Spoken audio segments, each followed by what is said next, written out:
लोग कहते हैं डूबते सूरज को नहीं देखना चाहिए। मैं कहता हूं हर शाम को डूबते हुए सूरज को देखना और एहसास करना कि ये इतना ताकतवर सूरज भी रात को अंधेरों में छुप जाता है, अंधेरे को राह दे देता है, ढल जाता है। तो मेरे जीवन में दुख क्यों नहीं आएंगे, परेशानियां क्यों नहीं आएंगी, मैं नीचे क्यों नहीं गिरूंगा, हारूंगा क्यों नहीं। वो निराश हो सकता है, वो पीछे जा सकता है, तो मैं भी निराश हो सकता हूं। कोई बड़ी बात नहीं है। दुख सुख जीवन में आते रहेंगे, उतार चढ़ाव आते रहेंगे। हर एक घंटे के बाद 1 मिनट के लिए आंखें बंद करना, फिर अचानक से आंखें खोलना और एहसास करना कहां पर मौजूद हो, किन रंगों में, किन दीवारों के बीच, किन लोगों के बीच, किस कर्म स्थली में मौजूद हो, क्या कर रहे हो, इस क्षण में क्या जरूरी तुम्हें करना है। काम कर रहे हो या आनंद ले रहे हो, काम कर रहे हो तो काम पर ध्यान देना है, आनंद ले रहे हो तो मस्ती पर ध्यान देना है। यहां मौजूद रहना है, यही जीवन है, इस क्षण में ही जीवन है। ना भूत जीवन था, ना भविष्य जीवन है, आज ये क्षण जीवन है। भूत के और भविष्य के दरवाजे बंद कर दो, सोच बंद कर दो, मौजूद हो जाओ। जीवन में हर बुराई के लिए, हर नाकामयाबी के लिए, जो कम मिल रहा है, जो खो रहा है, जो छिन रहा है, जो चाहकर नहीं मिला, जो अपेक्षा पूरी नहीं कर पाए, खुद को ब्लेम करना बंद कर दो।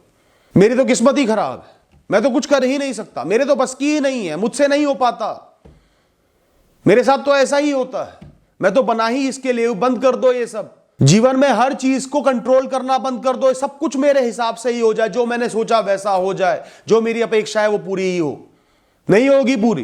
बिना बात के खुद को बांध रहे हो, खुद को कमजोर कर रहे हो, खुद को गिरा रहे हो। मुक्त रहो दोस्तों।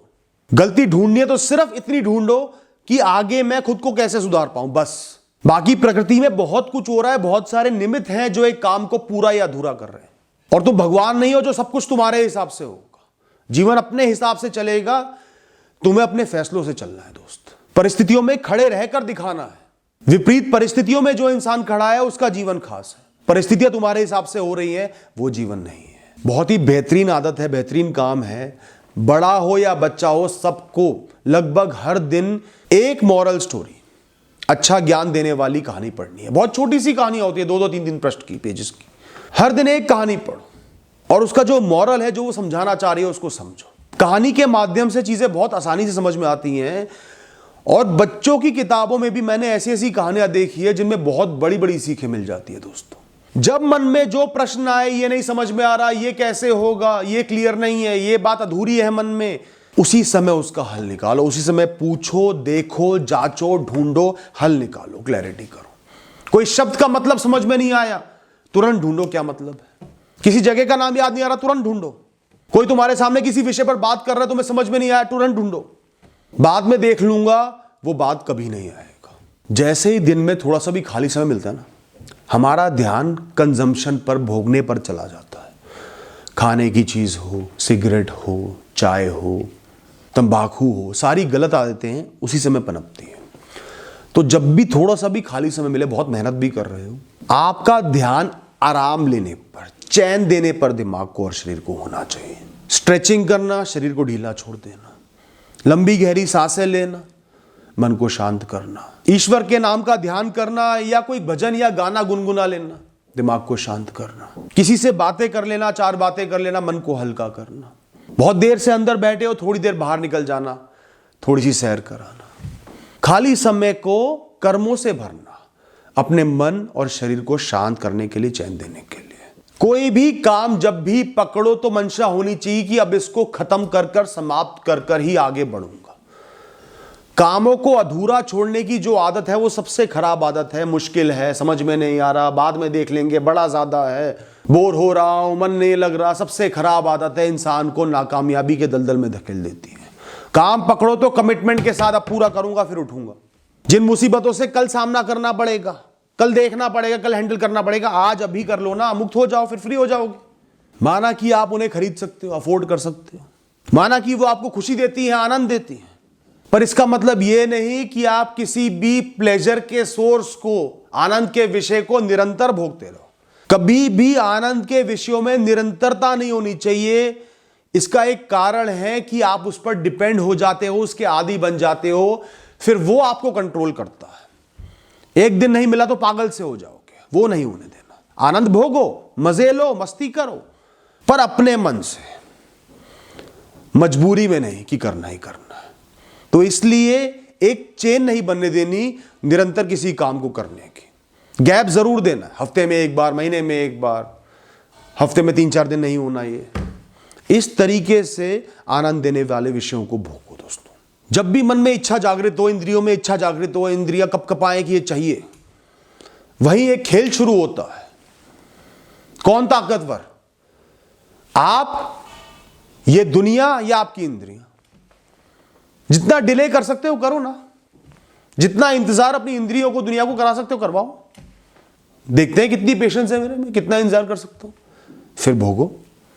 हाँ, ये काम बाथरूम जाने के लिए मत करना कि बाथरूम ही रोक कर बैठे हुए हो। जब भी मन उदास हो, लगे जीवन में कुछ भी अच्छा नहीं चल रहा ना, कोई भी एक ऐसा कारण सोचकर लिखना कि आज से कुछ साल पहले जो आपका भूत था, आप थे, उसको क्यों आज आप पर गर्व होना चाहिए। क्या ऐसा काम है जो उसकी अपेक्षा से आपने बहुत अच्छा कर लिया? छोटा काम भी हो सकता है, बड़ा भी हो सकता है, वो लिखो। कोई काम तो होगा, जरूर होगा, कोई सहूलियत तो होगी। चाहे बुरे समय में आप खड़े रहे, जिस समय के आगे जाना नामुमकिन लगता था, उसको बिता दिया। फिर एक ऐसा काम लिखो, ऐसा कारण लिखो जो आपने अपने भविष्य के लिए अच्छा करा है या कर रहे हो, जिससे आपका भविष्य बेहतर हो रहा है। उसके बाद अपने जीवन की कुछ सहूलियतें लिख दो जो आपके पास है, अनेकों के पास नहीं है, जिनका सुख आप भोग रहे हो, जिसको इग्नोर कर रहे हो, कुछ समझ नहीं रहे हो, पर वो बहुत बड़ा सुख है, कल जा भी सकता है, कल नहीं भी था। देखना मन कैसे शांत हो जाएगा। 1 घंटे से ज्यादा अगर कोई भी ख्याल आपके दिमाग में घूम रहा है, बार बार आ रहा है, उसको तुरंत लिख देना। अब आजा तू आगे बेटे, लिखो उसको, फिर उसको जवाब दो अपने आप से, अपनी बुद्धि से, क्या सही जवाब है, हल लिखो उसका। मुझे इसके लिए ये करना है, मैं करूंगा, बात खत्म। ये फैसला लेना है, लूंगा, बात खत्म। ये कर चुका हूं, अब कुछ नहीं करना है, बात खत्म। फिर जो भी फैसला लिया है उसके साथ खड़े रहो, कमिटमेंट करो खुद से, और उस ख्याल से मुक्त हो जाओ। जीवन में हमेशा नो स्ट्रेस पॉलिसी बनाकर रखना, कम से कम तनाव लेना है, बाकी जीवन चलता रहेगा। उसके लिए किसी भी विषय को, परिस्थिति को, इंसान को, ख्याल को अपने आप से नीचा बनाना होगा, क्योंकि आप में उसका हल निकालने की, सामना करने की, कर्म करने की ताकत है दोस्तों। मैं नहीं कहता रोज सुबह उगते सूरज को देखो, भोर में बाहर निकल जाओ, पर जब भी मौका मिले भोर के समय बाहर निकलना। बिल्कुल शांति होगी, सब कुछ सुनसान होगा, खुद को अकेला महसूस करना। इस पूरे ब्रह्मांड में तुम अकेले हो, सिर्फ इस जगह पर, इस धरती पर नहीं। तुम्हारा अस्तित्व इतना ऊंचा है कि एक ये ब्रह्मांड है और इस पूरे ब्रह्मांड को समझने वाले तुम हो। एहसास करना कि मैं अकेला ही था, अकेला ही रहूंगा। अलग अलग मोड़ों पे अलग अलग लोग, विषय, परिस्थिति आते रहेंगे, जाते रहेंगे। मैं खड़ा हूं, ये दुनिया आती जाती चलती जा रही है। मैं अपने दम पर ही खड़ा हूं, मेरा व्यक्तित्व विशाल है और अपने दम पर ही खड़ा रहूंगा। हर सुबह उठते ही बजाय टेंशन लेने के लिए क्या गलत हो जाएगा, क्या मुश्किल है, क्या नहीं हो पाएगा, क्या गलत है, एक छोटी सी लिस्ट बना लो आज में क्या क्या काम करने हैं जो जरूरी है, जिनको करके आज का दिन सफल है। उसमें अपनी जिम्मेदारियां, अपने कर्म, बोरिंग काम हो, जरूरी काम हो, मस्ती के काम हो, सब लिख लेना। ये दिन का पर्चा आ गया, ये करना है, आप मुक्त हो, बात खत्म। अब कुछ सोचने की, कोई टेंशन लेने की जरूरत नहीं। अब मैं तैयार हूं, इस सबको हैंडल करूंगा, करके दिखाऊंगा। जीत हो, हार हो, आशा हो, निराशा हो, मैं अपने कर्म करूंगा, मैं मुक्त हूं। Thank you and all the best.